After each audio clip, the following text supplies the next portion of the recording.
Welcome back mga kabayan! Nagbabalik po muli ang inyong lingkod upang magbigay sa inyo ng mga bago at nagbabagang mga balita. Tila ba naging mainit na usapin ang isyong ito sa mundo ng social media? Naging mainit ang usapan sa plenaryo ng Kamara kahapon matapos ibunyag ni Congressman Rodante Marcoleta ang umano'y karumal-dumal na panggagantiyo na nagaganap sa ilalim ng administrasyon ni Pangulong Kuting. Sa kanyang talumpati, walang pag-aalinlangan na isiniwalat ni Marcoleta ang mga ebidensyang nagpapakita ng malawakang katiwalian at anomalya sa ilang proyekto ng gobyerno. Aniya, ang mga nasabing irregularidad ay nagdudulot ng malaking pagkalugi sa kaban ng bayan at labis na nagpapahirap sa mamamayang Pilipino. Tila ba sinampal ni Kuting sa kanyang kahinaan at pagkukulang ang mga proyektong ito na sa papel ay dapat magdulot ng progreso ay naging instrumento ng panggagantiyo at pagnanakaw. Ibinunyag ni Marcoleta na ilang mga kontrata sa ilalim ng Build program ay nabahiran ng katiwalian. Tinukoy niya ang ilang mga proyektong may overpriced na materyales at mga ghost project kung saan walang aktwal na konstruksyon na nagaganap. Ngunit patuloy na nilalabas ang pondo mula sa gobyerno.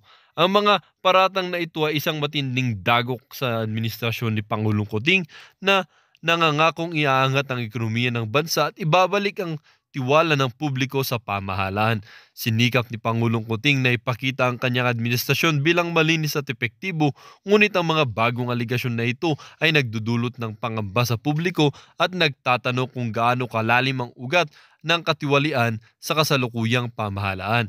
Sa harap ng mga akusasyon, naninindigan si Pangulong Kuting na walang katotohanan ng mga paratang ni Marcoleta at na ito'y bahagi lamang ng politikal na taktika upang strain or sirain ang kanyang administrasyon.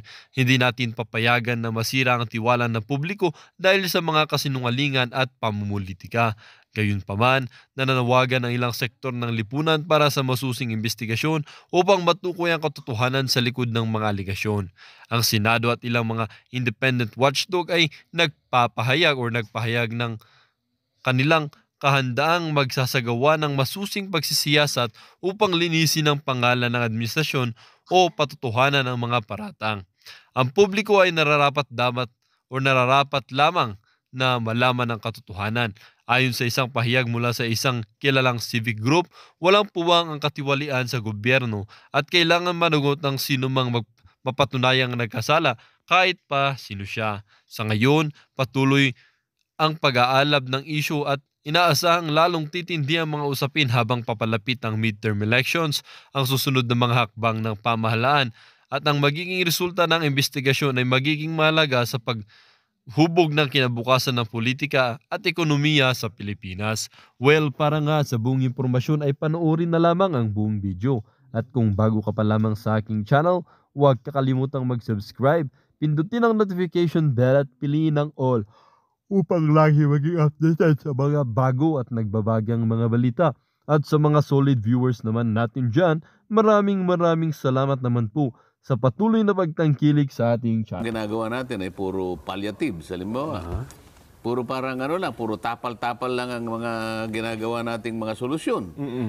Iba yung antibiotic, iba yung tapal. Opo.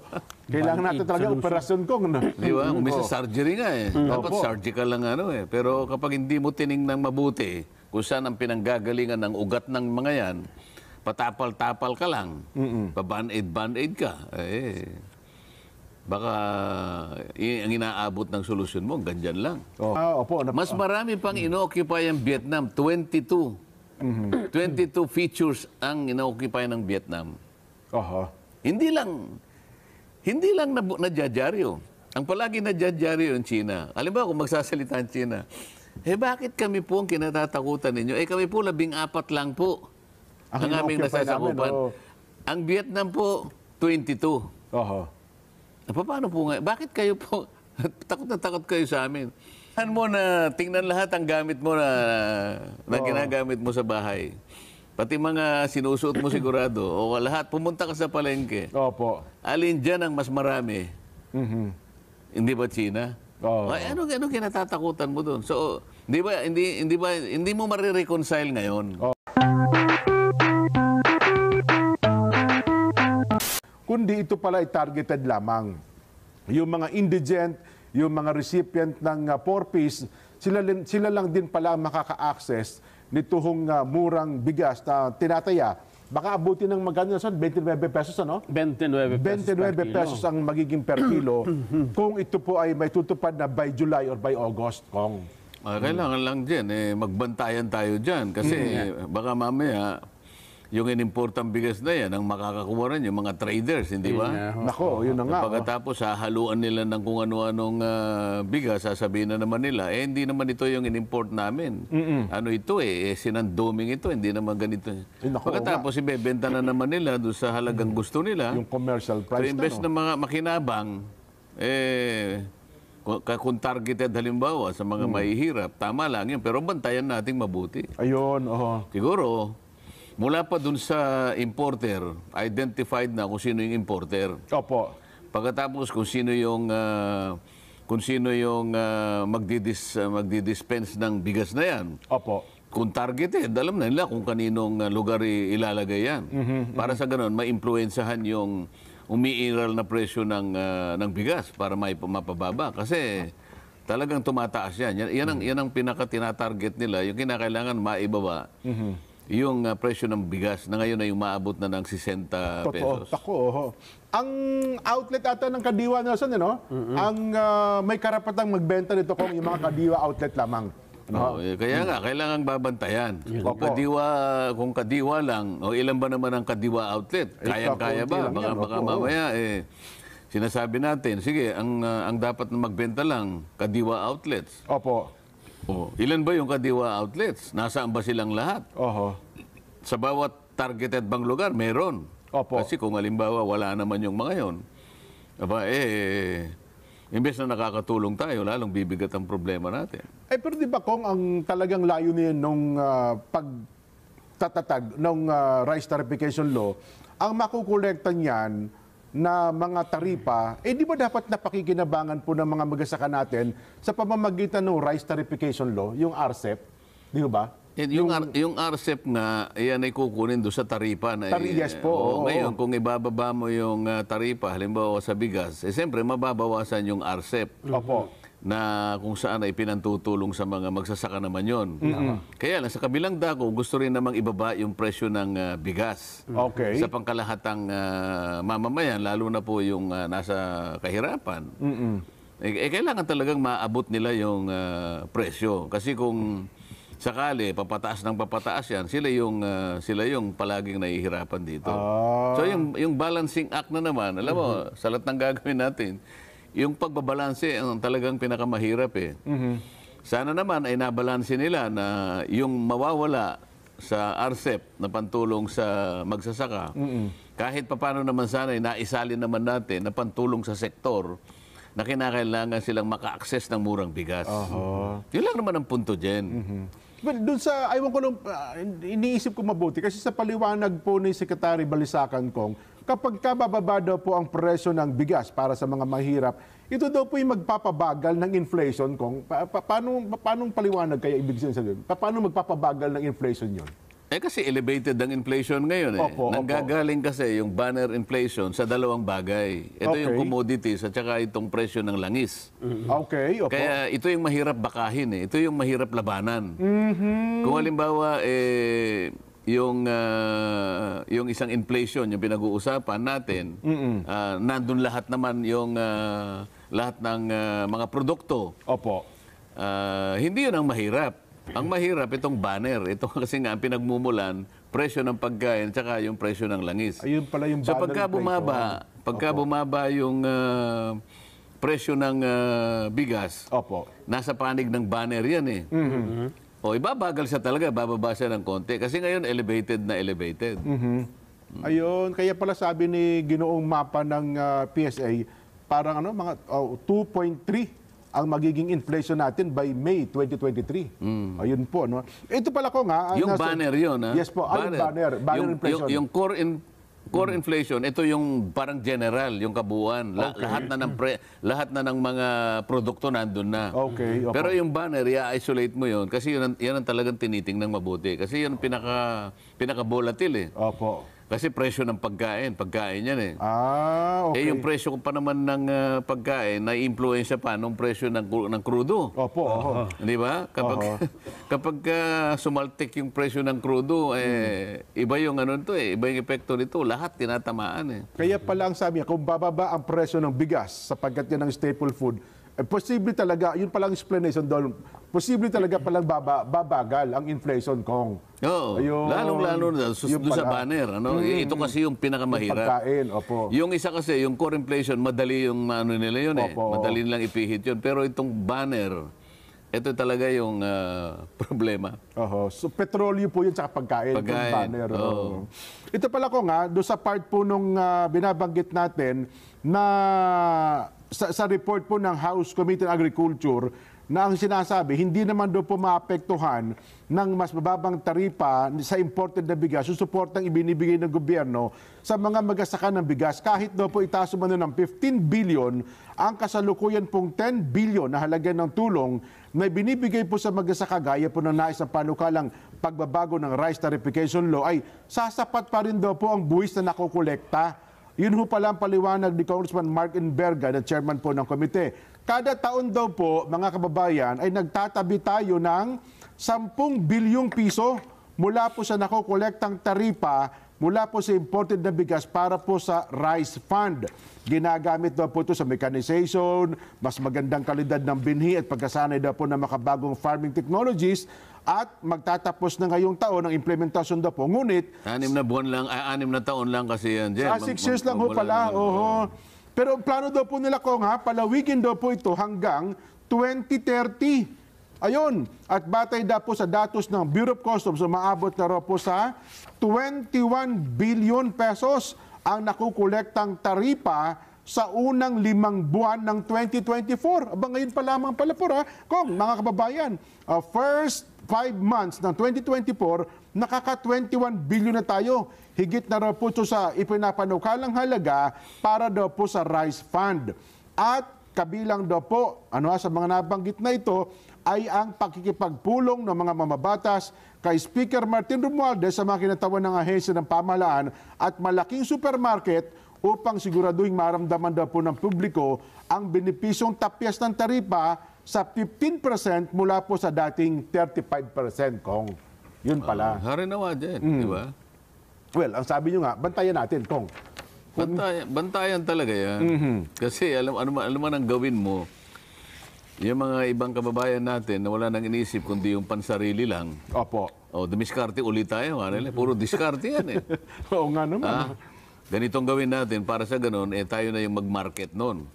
So, ang tawag dyan, ipoprostrate nila yung yung halimbawa, kakausapin nila yung para wag nang mapunta sa kadiwa, unahan na natin. Artificial ko, ginagawa nila, no? Artificial shortage ang nangyayari. At ito naman ko, hindi natin mapapasubalian sapagkat talaga namang nangyari kahit ng mga nakalipas na panahon, Kong. Di ba nangyari talaga ito? Nangyayari talaga yan. Sapagkat yung mga traders hanggat yung meron tayong traders na kanilang pinag-iisip, yung pinagpapauna lang, yung sariling kapakanan, di bali na kanyang magka-problema yung lahat ng ating mga kababayan, basta tayo unahin natin ang pansarili natin. Nako, yan nga. Yan ang mahirap. Kahit ano pang gawin mo, ang daming ginagawang mga batas na itaas natin ang parusa sa mga agricultural smugglers. Opo. Kapag yun namang yung pinaka-ugat ng problema, hindi naman natin inaayos, lalo dadami ang mga smugglers na yan. Lalo na kung ginagawa natin ay puro palliatives, halimbawa. Puro parang puro tapal-tapal lang ang mga ginagawa nating mga solusyon. Iba yung antibiotic, iba yung tapal. Opo. Kailangan natin talaga operasyon, Kong. Di ba? Umisa surgery nga Dapat surgical lang Pero kapag hindi mo tiningnan mabuti kung saan ang pinanggagalingan ng ugat ng mga yan, patapal-tapal ka lang, pa-band-aid ka, baka ang inaabot ng solusyon mo, ganyan lang. Ay mukhang ako sa taya ko, Kong, hindi na kailangan ito ng tapal-tapal. Medyo major operation po dapat dito, Kong. Baga sa sasakyan, major overhaul ang kailangan mo. Kasi kumbaga, nasa pang-apat na level, kumbaga cancer na ng lipunan nito. Anyway, nakita mo ba, Nelson, yung balita, no? Yung resulta ng survey ng Okta na sinasabing ang China pa rin daw ang tinuturing na pinakapangunahing banta sa ating sa Pilipinas? Yung Oo. kanina, yung survey na ginawa ng Okta Research Group. Oo. Kasi ang alam ko sa Okta Research dyan, Parang- COVID-19. Parang 76% ng kanilang sinarvey, Jen, Opo. Nelson, Oho. nagsasabi na ang kinatatakutan nilang bansa, ang China. Oo. Kawawa naman ang China, Jen. Gayon. Ito daw po yung survey na ito. Hindi ba 76%? Yun na nga po, 76%. 76. Oo. Ginawa itong survey first quarter ng 2024. Ano kayang klaseng tanong naman ang ginawa niyang ng Okta. ng Okta na yan? Oho. Ay At kasi saka, unang-una, ba't sila nag-survey ng ganyan? Oho. Bakit hindi na lang yung halimbawa yung survey? Sinong mga bansa ang pinakagusto nyong puntahan na alam ninyong pinakamabait? Dapat ganun eh. Hindi, negatibo ito eh. Bagay na Tatakutin pa tayo. Positibo dapat siguro ang tanong. Di ba? Oo. Kaya nga, palagi kong sinasabi, yung mga pagtatanong, dapat pinag-aaralan din yan. Oho. Dito, Jen, alam mo naman ang programang ito, walang kampihan dito. Ay, opo naman, sa ganang Kapag mamamayan tayo po. ay nagtatalakay o nagde-deliberate ng mga issue, pinakikita natin ang bawat panig dito. Opo. At kahit kailan, hindi tayo nagbigay ng komento na maaaring maisip ng mga nakikinig sa atin na, ang SGM parang pabor kay ganito. Hindi po. Ang tinatalakay po namin dito, kamukha niyan. Bakit natin sinasabing yung pamamaraan ng pagsasurvey kailangan pag-aralan? Unang-una, bakit ba naisip naman ng nag-survey na yan? Opo. Bakit naman itanong, bakit natatakot ba tayo? Hindi ba? Dapat i-establish mo eh. Opo, oho. Marami bang Pilipinong natatakot? Kanino natatakot? Pinag-usapan na ba yan sa kahit anong klaseng forum? Wala naman eh. Oho. So bigla na lang silang gumawa ng pagtatanong na alin-aling mga bansa ang kinatatakutan ng mga Pilipino. Ba't naman ganun? Oho. Kasi Tapos yun daw. kung ako yung mamamayan ng China, sasakit ang loob ko eh. Bakit ka mo? Opo. Kailan po naman kaya namin tinakot, hindi ba? Oho. Nakakatakot ba kami? Well, siguro kung dahil sa mga balita ngayon, ukol doon sa may bahagi ng West Philippine Sea. Yan ang sinasabi ko. Paano ba natin tinatrato? Tayo ba'y objective pagka nagbabalita ba tayo, halimbawa? Yung bang panig naman ng ibang bansa, halimbawa ng China, kinukuha ba natin? Parang ako, wala akong nababasa kung ano naman ang take ng China dito sa nangyayari sa West Philippine Sea. Opo. So, paano mong babalansehin ngayon yan? Kapag hindi mo binigyan ng dalawang panig, hindi mo siniyasat ang dalawang panig, at pagkatapos magsasurvey ka, yung isasagot sa'yo, yung kung saan niya lang kinuha, kung saan ang gagaling lang kanyang pinagkunan. Yung wala siyang nakita sa kabila. Oho. Ang tanong ko ngayon, bago ba kayo nag-survey, naipakita nyo ba dun sa tatanungin ninyo yung maliwanag na objective na pagtatanong, halimbawa? Oho. Para kung sumagot yan, pinakamalayo na dito yung pansarili niya. Kasi meron siyang pagbabasihan eh. Yun na nga po. Oo. Meron bang nakita ba anong tanong, yung hanin ng tanong, Nelson? Hinahanap ko dito sa ating artikulo. Wala. Itong inilabas na ito ay isa lang sa question kasi ito ay question number 23 na dyan Okay. question number 23B. Oh. Alin naman sa mga sumusunod na mga bansa ang sa inyong palagay ang may pinakamatinding banta laban sa Pilipinas? Yun ang latag ng tanong. 76 ang sumagot, China. Bakit? Yun na nga. Nagbanta ba ang China sa ating bansa? Kasi ang pinag-uusapan na ngayon, na dispute, mga malilit na isla o mga batuhan doon sa South China Sea. Opo. Di ba? Wala naman sinasabi ang China, halimbawa, nagpahayag sila. Kayong mga Pilipino, medyo tumitigil-tigil kayo sa pangatake sa amin. bukas makalawa, tatamaan kayo sa akin. Meron bang mga ganun? Medyo may threat na pag gano'n. Wala akong narinig kong, ha? Wala akong narinig. Well, itong pinakahuli pala na pinakita, yung pagharang ng mga supply na naman natin sa bahagi ng BRP Sierra Madre na sinasabing inagaw pa nga raw yung dun sa mga yung video may pinakita pati ito nasa social media na ngayon na kinuha na dapat ay ibibigay doon sa mga marino natin nandiyan sa BRP Sierra Madre. Hindi po pinayagang makapasok nitong mga tauhan daw po ng China, Kong. Pero hindi Yun ang nagiging, ewan ko pero hindi nagiging maliwanag. Gagawa ba tayo ng isang aksyon o kaya isang conclusion na ang pinagkukunan natin ay isang bahagi lang ng pinag-uusapan. Hindi ba dapat nating makita yung kabuuan? Para sa ganun, pag nagpasya ka, kung ano magiging conclusion mo sa nangyayari sa bansa mo, at kahit na ano pang itanong sa'yo, yung panggagalingan mo ay yung maliwanag na pagpapasya sa kaalaman mo sapagkat kabisado mo lahat ang pangyayari. Totoo. Pero kung halimbawa, ang palagi na lang nadyaryo, kahit itong South China Sea, itong West Philippine Sea, pero hindi naman kailanman ay paliliwanag, ano ba talaga ang nangyari dyan? Ayun. Ano ba ang kasaysayan dyan? Ano?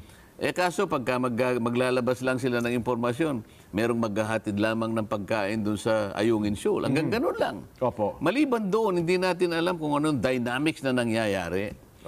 Kung paano nag-uusap ang dalawang bansa. Kung paano halimbawa pwedeng ayusin ito. Wala man lang nagpapaliwanag kasi. Pagkatapos tatanungin mo, siyempre po, purma ngayon sa isip ng karaniwang Pilipino, dahil siya siguro nakikita niya, bakit kaya hinaharang yung yung mga naghahatid? Ayan, Yung kaya ay banta sa seguridad natin. Yung mga ganun, di ba? Ngayon, mapupurma sa isip niya ngayon na parang yatang hindi marunong makipagkaibigan kahit itong mga ito. Ngayon, pagka tinanong mo, threat, halimbawa, sabi niya, threat na ang pinag-uusapan Opo. Saan niya kukunin yun? Wala siyang mapagkukunan. So, itong halimbawa, itong mga sagot nilang ganon, 76%. Opo. Paano lumitaw yung 76% dyan? Ano ang basihan? Saan kinuhang discussion ito? Halimbawa, sa pang-araw-araw na pagbabasa ng dyaryo, maski sa komentaryo, sa iba't ibang mga platforms ng communication, naliliwanagan ba sila sa dynamics na namamagitan sa pagitan ng dalawang bansa? Kasi pagka ganun ang tanong dyan, threat. Teka muna, ang tingin naman ng ibang bansa sa atin, halimbawa itong China, bakit ganito naman ang pagsasalarawan sa amin? Na para kaming mga multo. Nakakatakot pala kami. Banta kami sa seguridad nila, no? Bakit kaya ganon? Na dito, Kong, hindi natin kapag kay pinikit mo yung mga mata, Nelson, to ating mga kababayan, ano kaya ang gamit ko sa bahay ang hindi galing sa China? Di ba? Mukhang 90% ng gamit at kasangkapan mo sa bahay. Tingnan mo Opo, yan, tingnan mo Alam ba ng average na Pilipino dyan na ang biggest trading partner natin ngayon ay China? Ayan, isa po yan. Dapat maunawaan. Paano mo katatakutan ng isang bansa na siya yung pinakamataas o biggest trading partner mo sa ngayon? Naunahan niya dati ang Amerika ang ating biggest trading partner. Totoo po. Mga 1950s to 1960s. O 80s siguro. Napalitan ng Japan yan, 80s to 90s. Ayan, Pero magsimula ka ng 2000 din, napalitan na siya. Ang biggest trading partner natin is China. Ngayon, hindi marireconcile ngayon. Bakit mo kinatatakutan? Mula sa toothpick at bagong bagya. Mula sa pinakamaliit nga pong gamit sa bahay hanggang sa pinakamalaki. Purbahan mo na tingnan lahat ang gamit mo na ginagamit mo sa bahay. Pati mga sinusuot mo sigurado. O lahat, pumunta ka sa palengke. Alin dyan ang mas marami? Hindi ba China? Ano kinatatakutan mo doon? So, hindi mo marireconcile ngayon. Well, Pero yan yung 76% na yan ay mas mababa pa compared nung survey nung December 2023, Binaw na ba survey? 79% Nagganon din? ang nagsabing natatakot sila sa banta ng China. Ako sa tingin ko nga dahil sa yung impluwensya ng mga balita na baka sabihin nila ganito, Kong. Teka lang po, Kong, Jen, Nelson, yun bang ginagawa ng China dyan sa may West Philippine Sea? Hindi ba bantayan sa ating seguridad at kumbaga sa kapayapaan ng ating bansa? Kasi yun nga yung parang umuugong. Yun na nga po, oho. Pero hindi naman nila kailanman alam. Ako, hindi ko kabisado kung alam nila talaga. Ilan ba ang nakakaalam na ang China ang nakapag-o-occupy, mismong sila yung real occupant nung mga shoal, nung mga isla na pinagtatalunan natin. Hindi tayong occupant. Oo nga po, sila may mga Di ba? Opo, oo. Pero ang hindi rin nila alam, kung pag-uusapan natin is Spratlys. Ito yung pinag-uusapan, South China Sea. Yung Spratlys kasi ito, nandun yung West Philippine Sea. Oho. Mas marami pa yung Vietnam eh. Opo. Mas marami pang ino-occupy ang Vietnam. 22. 22 features ang ino-occupy ng Vietnam. Oho. Hindi lang nadyadyaryo. Ang palagi nadyadyaryo yung China. Alam ba kung magsasalita ang China, bakit kami po ang kinatatakutan ninyo? Kami po 14 lang po ang aming nasasakupan. Ang Vietnam po, 22. Oho. Paano po nga? Bakit kayo po, takot na takot kayo sa amin? Kami po ba'y nagbanta na sa inyo? Oho. Mabuti pa kanya si Kim Jong-un Nagpapalipad po ng tumatama po sa may malapit sa Catanduanes po may mga debris Kami po ba nagpalipad na po kami ng mga missile na kung saan yung mga debris po ay tumama sa pagitan ng dalawang isla ninyo? Wala po. Pero tingnan po ninyo dyan, kung ilan po yung natatakot sa North Korea. Tingnan mo, ano nakalagay? 2%. 2% lang. Realistic po ba? Bago lang tayo magtapos, maikli lang ito'y bahagi lang ng ating public service. Noong isang araw, Nelson, di ba, tinalakay natin, marami ho kasi nagtatanong ko, ayaw ko kung totoo ito, mukhang nagbabalikan na raw po ang operation ng itong illegal na sabong online. Di ba napahinto na po ito at naipatigil, nag-investigasyon pa po ang Senado at meron pang hanggang ngayon hindi pa nareresolba yung 24 ba yun na mahigit na napatay na mga sabungero. Ngayon daw po kung namamayagpag na naman ang online sabong na ang kaibahan lang po nito, mukhang hindi po matukoy kung saan ginaganap yung labanan ng manok. At saka... Hindi na yata ang manok ang ginagamit Ano na raw po? Sinundan nila yung yung aking advice. Apo, ano pong advice? Gagamba na lang ang gamitin niyo. Meron din pong iba, sabong ng gagamba. Iba pa po ata yun. At least yung gagamba, sipin mo naman, yung gagamba, Oo. pero laro lang ako, walang tayaan. Ay, nako. Buti Parang sana kung lang, ganon. parang entertainment lang. Parang Opo. pampasaya lang. Hindi, nung bata ho Diba? ako, Kong, kumbaga, talagang... At ako nung bata ako, dyan ako magaling. Ay, opo, naghahanap ako ng gagamba dyan eh. Ako ang inahanap ko talaga yung gagambang kuryente, yun ang pinakamatabang Gagamba. Mahirap lang kunin talaga yun. Opo, ako, sa taas ho yun eh. Kamuntik na ako na kuryente pero kailangan makuha ko yun Kasi ang susunod na matapang doon yung gagambang bayabas. Ayun, opo, oo. Pero yung kuryente, walang lalaban doon. Ganun po. Medyo malaki kasi yung kuryente, Kong. Hindi, itim siya talaga. Opo, oo. Talagang siguro pinaglihi sa kuryente. Bakit siya napakaitim Gagambang kuryente. Yun lamang itsura niya, matatakot yung kalaban talaga Kasi yung gagambang bayabas, Matapang. pula yun Opo, Pula oo. yung kanyang yung pinakadibdib niya. Pero yung kuryente, Itim wala kang makitang doon na Talagang itim puro talaga siya. Pati kuko niya, Opo. itim. Kasi ako nung bata yun nga, kung hindi gagambang bayabas, yung sa talahib, yun ang matatapang nun. Pero ito naman ko, balikan ko lang ito Ang pinakaduwag doon, Opo. dalawa. Oo. Yung gagambang saging Gagambang. at saka gagambang aratilis. Ganon. Oo. Ayoko yun. Gagambang bahay. Gagambang ba? Wala, pakain lang yung mga pakain lang yun. Pakain yung gagambang. Ay, wala. Pakain mo yun sa mga pansabong. Pero ito kung doon sa atin hong mga kababayan, ang kinatatakot po nila ay marami hong napipeke kasi meron daw po mga master agent na nangungumbisi na ikaw ay tumaya. Pero pag nanalo ka, hindi mo na malaman kung saan mo kukunin yung panalo mo kasi nawala na yung kausap mo na agent. Walang ano dyan kung hindi mag-iingat kayo. Ayun na nga po. Unang-una, wag na kayo magsusugal. Pigilan nyo na po yan. Pigilan nyo na po yan. Walang mangyayari sa buhay ninyo kapag diyan pa kayo babase sa paghahanap buhay. Oho. Mananalo kayo dyan, minsan lang, pero ang talo dyan mas marami. Oho. Pinakamaganda, magtyaga na po kayo maghanap buhay ng tama. Magsikap talaga. At wag na wag kayong papatos sa mga ganyan. Oho. Sapagkat yan po, mas marami pa yung ikapapahamak ninyo. Naku. Yan po ang may papayo namin sa inyo. Oho. May bantakin mo kung pag nanonood kayo, kung hindi mo, paano ka hindi maghihinala? Mga nakabonet yung nagbibitaw ng manok, yung sentensyador, may maskara, talagang halatang halata mo na lokohan. Kasi, alam nila kasi, Opo. na yung ginagawa nila talaga masama. Illegal, masama talaga. Alam mo, siguro yung mga yun, hindi pa ganap na talagang yung budhi, may konti pa eh. Kaya siguro nagbonet. Natatakot pa kahit paano. Opo. Hindi natatakot, napapahiya din. Ganun, o. Siyempre, makikilala nga naman Kasi sila. nakikita niya. Kamag-anak ko pa ito sabi niya gano'n.